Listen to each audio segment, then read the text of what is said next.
guys, kali ini kita akan melanjutkan alur cerita Donghua Perfect World. Setelah kebangkitan pemakaman tanah suci, apa yang akan terjadi selanjutnya terhadap Xiao?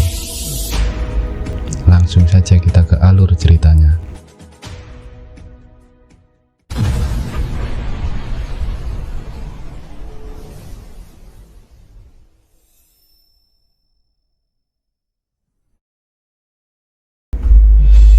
Berdasarkan apa yang dikatakan wanita muda itu, tanah suci ini tidak terbayangkan. Saat itu dihidupkan kembali, itu akan memicu perubahan surga. Mungkin itu akan memungkinkan seseorang untuk melihat gerbang masa depan atau era berlalu. Xiao bingung mengambil langkah maju. Dia ingin melihat apa yang ada di batas cakrawala. Siapa sebenarnya yang menangis? Wanita muda itu sangat gugup. Sayap putih bersih bergerak dengan lembut, mengangkat kakinya dari tanah. Dia mengikuti di belakangnya, juga menuju ke arah itu. Huang, saudaraku, kamu di mana? Era yang hebat telah berlalu. Kaisar surgawi, apakah kamu benar-benar mati? Seseorang menangis dalam kesedihan. Bagaimana kamu bisa mati? Apa yang Anda temui? Jalan abadi harus memiliki nama Anda di atasnya. Reinkarnasi itu sendiri membawa tanda Anda. Satu kepalan tangan menghancurkan segala sesuatu di jalan Anda. Namun, Anda masih belum muncul. Seluruh era yang hebat telah berlalu. Apakah kamu benar-benar mati? Anda tidak bisa ditemukan. Saya telah mengubur diri saya selama 9 dunia, menyaksikan perubahan waktu. Generasi-generasi kebanggaan surga berlalu, saling menggantikan, tetapi mengapa Anda masih belum muncul? Suara itu sangat sedih. Orang yang sangat berduka dan sedih menangis tanpa henti. Kulit kepala Xiao menjadi mati rasa. Apa yang sedang terjadi? Seluruh tubuh Xiao bergetar tak terkendali. Rasa ingin mengalir di seluruh tubuhnya. Itu karena semua yang dia alami terlalu aneh. Sulit untuk dia percaya dan terima. Ada seseorang yang menangis, air mata menetes. Ada orang lain yang berdiri di sampingnya. Semuanya mengatakan bahwa dia telah mati. Sekarang tidak lebih dari keinginan yang tidak bisa binasa. Ketika dia menggabungkan semua ini, itu membuatnya menggigil ketakutan. Xiao mengulurkan tangannya. Tulangnya mengeluarkan suara kaka. Dia membuka mulutnya. Rahang bawahnya mengeluarkan suara. Suaranya sangat tajam dan jelas. Dia tidak berhenti, dengan cepat bergegas menuju batas cakrawala. Energi primordial menyebar, energinya menyebar. Sungai besar waktu membentang dari masa lalu ke masa kini. Seorang pendeta Taois menangis. Surga berubah. Jenis transformasi ini terlalu besar. Pengaruhnya tak terbayangkan, melibatkan ruang dan waktu yang tak terduga. Itulah mengapa ia mendapatkan nama perubahan surga. Sekarang, dia secara kasar bisa melihat tempat itu. Meskipun itu masih sangat kabur, Xiao sekarang yakin bahwa itu adalah beberapa teman lama yang harus dia kenal. Huang, saudaraku, jiwamu harus kembali. Dengan keahlianmu, sangat mungkin untuk melihat masa lalu dan masa kini. Bagaimana mungkin kamu tidak ada lagi? Pendeta Taois itu menangis. Jubah Taois di tubuhnya sangat longgar, ditenun dari banyak jenis emas abadi.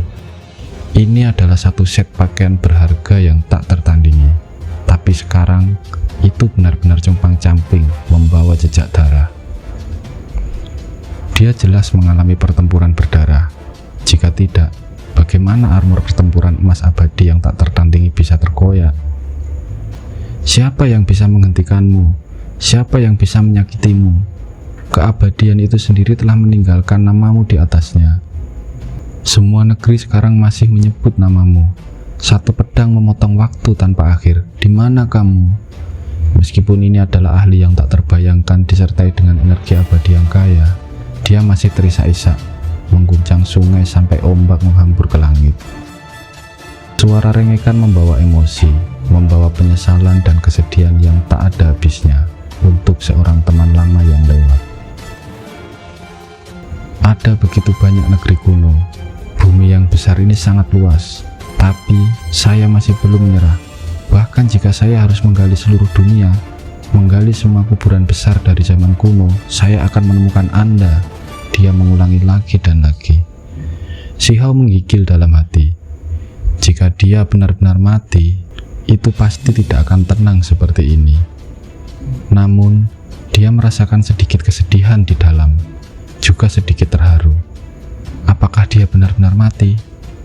Ada seseorang yang mencarinya, berharap dia masih hidup. Tuan, kuburan berbahaya bawah tanah dari beberapa era besar terakhir memiliki bagian yang digali. Melanjutkan seperti ini bukanlah solusi. Orang itu telah menghilang terlalu lama, tidak ada petunjuk, terlalu sulit ditemukan. Adapun di mana dia dimakamkan, itu terlalu sulit untuk diduga, seseorang menasihati dan berkata.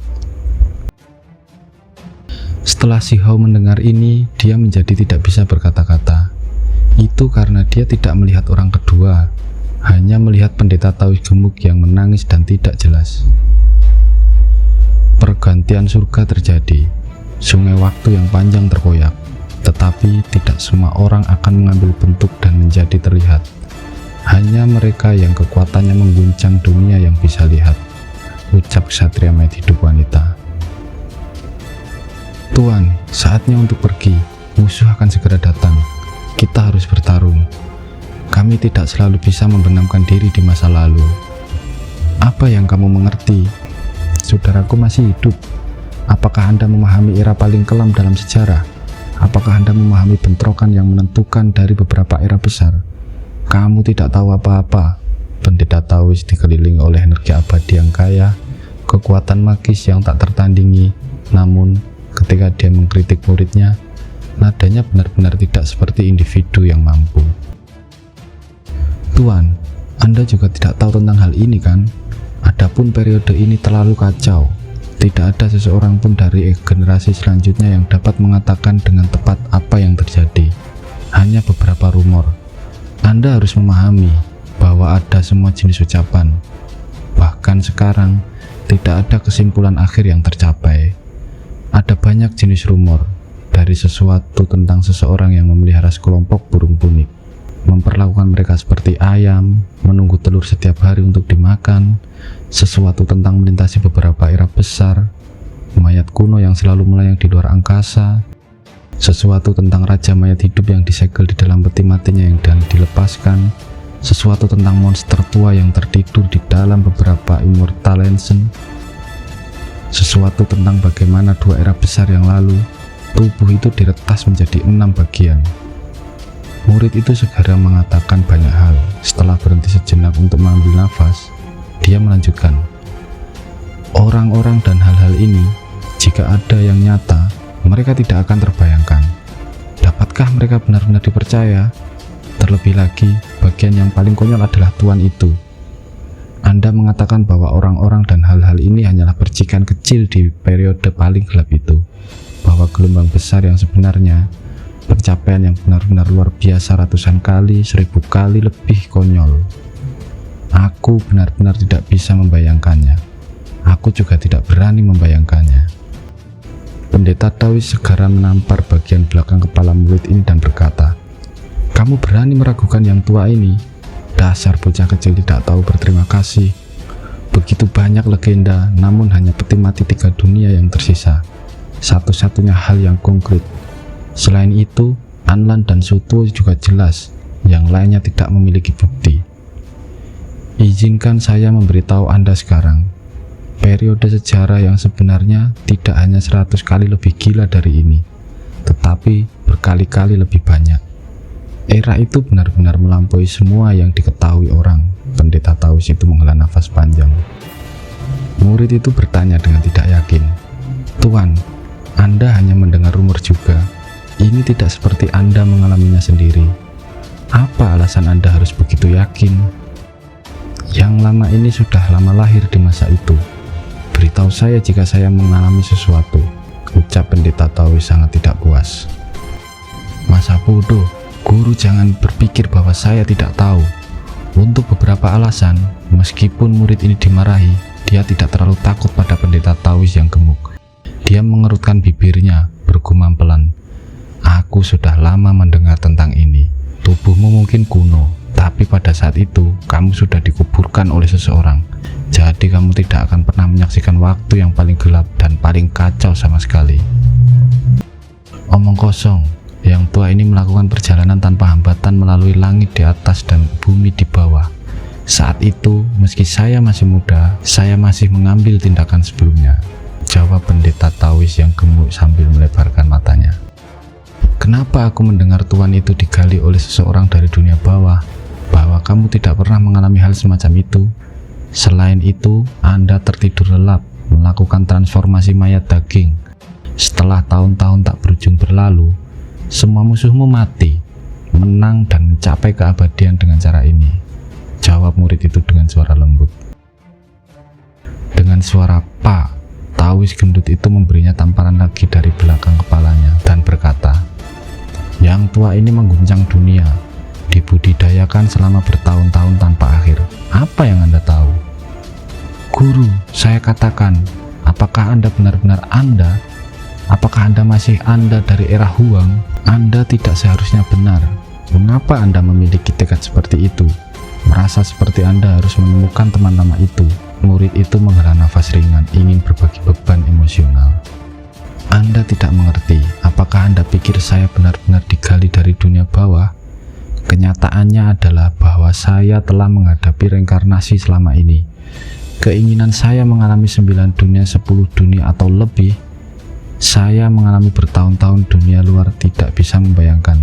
Itulah mengapa ketika saya berbicara tentang usia yang paling menakutkan dan tergelap, itu nyata, meskipun saya hanya melihat satu sudut." Setelah mengatakan ini, pendeta Taois gemuk tidak lagi linglung. Menyingkirkan pikirannya, dia menampar bagian belakang kepala muridnya lagi lalu berkata, "Lanjutkan menggali di kuburan." Murid itu berteriak, "Kami masih harus melanjutkan." Pendeta Taois pun juga berteriak, "Gali semua yang ada di bawah langit. Yang tua ini mencapai keabadian dengan cara seperti ini. Saya percaya bahwa suatu hari nanti, ketika kuburan kuno terakhir digali, itu akan seperti merobek selembar kertas, tiba-tiba mengungkapkan wilayah tak terbatas, yang dipenuhi dengan warna-warna cemerlang, energi abadi seperti laut. Tempat ini terhubung dengan dunia yang hancur ini." "Tuhan, musuh telah datang," murid itu dengan gugup. Taois gemuk itu menahan kesembronoannya dan tawanya. Dia melihat ke kejauhan, bersiap untuk bertempur. Energi abadinya kaya. Dia juga menjadi ahli yang tak tertandingi sejak lama. Namun, pakaian pertempurannya compang-camping. Seluruh tubuhnya berlumuran noda darah. Orang bisa melihat betapa menakutkannya musuh itu. Kalau tidak, bagaimana dia bisa terluka? Murid itu melepaskan raungan rendah. Itu karena dia jarang melihat tuannya bertindak setegas ini. "Baik, kami akan mempertaruhkan segalanya, bertempur melawan mereka sampai akhir. Tepatnya, kita akan berjuang sampai akhir, menggali semuanya sampai bersih," kata pendeta Taois gemuk itu. "Menggali? Tentu saja, yang lama ini mencapai Dao dengan menggali semua yang ada di bawah langit. Jadi kita secara alami akan menggali. Kami akan menangani makam leluhur mereka dulu."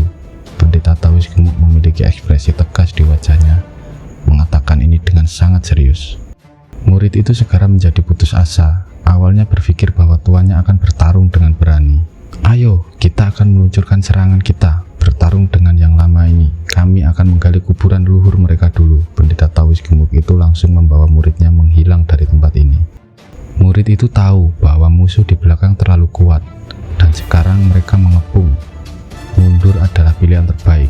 Tentu saja, gurunya mengatakan bahwa dia ingin menggali makam leluhur mereka juga membuatnya tidak bisa berkata apa-apa. Tidak heran jika orang ini memiliki gelar yang begitu polos. Dia tahu bahwa tuannya juga tidak punya pilihan. Dunia saat ini terlalu kejam. Hembusan angin bertiup melewati energi kacau melonjak dengan keras. Ada sekelompok makhluk yang lewat, juga menghilang dari tempat itu. Di batas cakrawala, Shiho tercengang. Dia berdiri di sana, tidak mampu mengatakan apa-apa untuk waktu yang lama. Apakah itu ilusi atau kebenaran? "Choyuseng," dia mengucapkan 3 kata itu. Taois gendut itu terlalu mirip dengan Choyuseng. Hanya saja, yang satu adalah pria parubaya, sedangkan yang lainnya adalah seorang anak muda. Apa yang dikatakan itu nyata?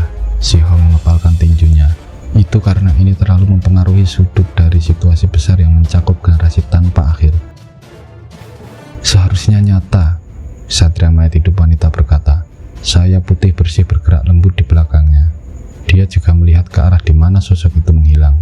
Sayangnya, sungai waktu kuno berhenti di sana, memisahkan segalanya. Kenapa dia tidak melihatku? Tanya Xiao.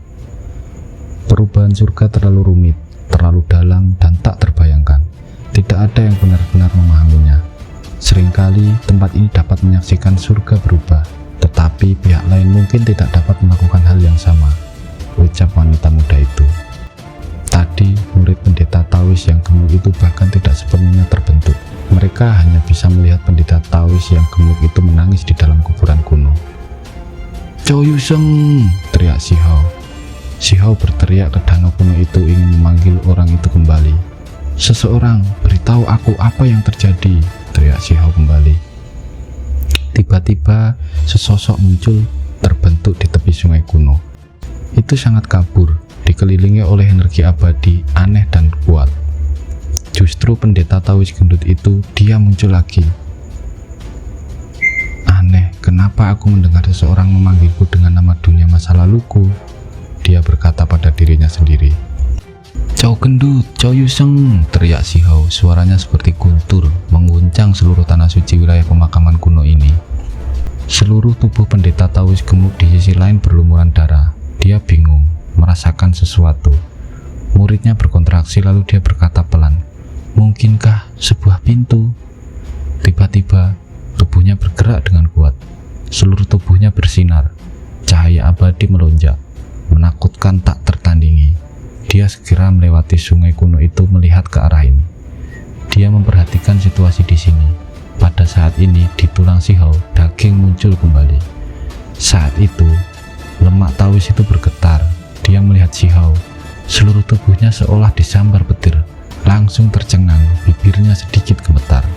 Huang, apakah itu kamu? Kamu masih di sana, masih hidup. Dia melepaskan raungan rendah dengan paksa menekan suatu jenis emosi. Namun, pada akhirnya, dia masih tidak bisa menahan diri untuk tidak mengaum. Dia duduk di kuburan kuno. Air mata terus mengalir ke bawah menatap Xiao begitu saja. Dari percakapannya antara dia dan muridnya, terlihat bahwa dia bersikap agak sembrono, cukup santai, tapi saat ini dia menangis, sedih, benar-benar tak terbayangkan. Katakan padaku, apa yang terjadi? Teriak Xiao. Taois gendut itu membuka mulutnya ingin mengatakan sesuatu, namun sebagai hasilnya, petir dao yang abadi meretas, meledakkannya sampai dia gemetar. Tubuhnya hitam hangus. Xiao tidak bisa mendengar apapun. Taois gendut itu menghela napas dan menutup mulutnya. Mengapa seperti ini? Xiao mengepalkan tinjunya. Itu karena percakapanmu melibatkan terlalu banyak peristiwa besar. Itu mungkin memiliki efek jangka panjang, mempengaruhi sungai waktu yang tak berujung. Itulah sebabnya ada gangguan, menderita murka surga. Suara ksatria mayat hidup wanita bergetar. Dia sangat terkejut, sangat terguncang. Dia sama sekali tidak berani percaya bahwa dia melihat pemandangan ini. Taois gemuk itu menanggung hukuman, tetapi dia tidak pergi, malah mengatupkan giginya dengan paksa menahan petir dao abadi yang tak tertandingi. Xiao tidak berani bertanya, takut pihak lain akan mendatangkan bencana yang lebih besar. Apakah kita berdua dipisahkan oleh ruang, atau apakah ini waktu? Xiao bertanya pada dirinya sendiri. Kemudian dia melihat ke arah pendeta Taois gendut itu dan berkata, apa kamu baik-baik saja? Kata-kata ini tidak akan mempengaruhi peristiwa yang lebih besar, tidak menurunkan gangguan yang menakutkan. Pendeta Taois yang gemuk itu berkata, sebelum saya mencapai keabadian, banyak hal yang tidak terlalu buruk, hanya terus-menerus digigit anjing. Setelah mencapai keabadian, saya benar-benar tidak pernah berpikir. Sayangnya, paruh terakhir yang paling penting tenggelam di bawah guntur, dihentikan oleh kekuatan surgawi. Apa yang terjadi setelah dia mencapai keabadian? Xiao ingin tahu, tetapi sisi lain tenggelam dalam petir. Itu sangat mempesona, membelah langit, mengguncang sungai kuno waktu. Digigit anjing, Xiao ingin tertawa. Pak Chou Yuseng ini jauh di masa depan. Apa yang dia alami sebenarnya dikejar dan digigit anjing. Namun dari cara dia membicarakannya, itu seharusnya tidak menjadi semacam kesulitan, melainkan hanya pengalaman yang tak terlupakan. Pada saat yang sama, Xiao juga merasakan sedikit kesedihan. Emosinya segera menjadi rumit hingga ekstrim. Itu karena Taois gendut bukanlah lemak kecil di gerbang kekaisaran lagi, melainkan seseorang yang mengalami waktu tak berujung. Lama menjadi pendeta Taois yang mencapai keabadian. Sulit membayangkan berapa banyak benjolan yang dialaminya. Dari kalimat sederhana ini, Xiao sudah mengetahui bahwa Cao Yuseng telah dikuburkan selama 9 dunia. Setiap kali mengalami transformasi mayat daging dan kemudian merangkak keluar dari kubur, lalu berkultivasi.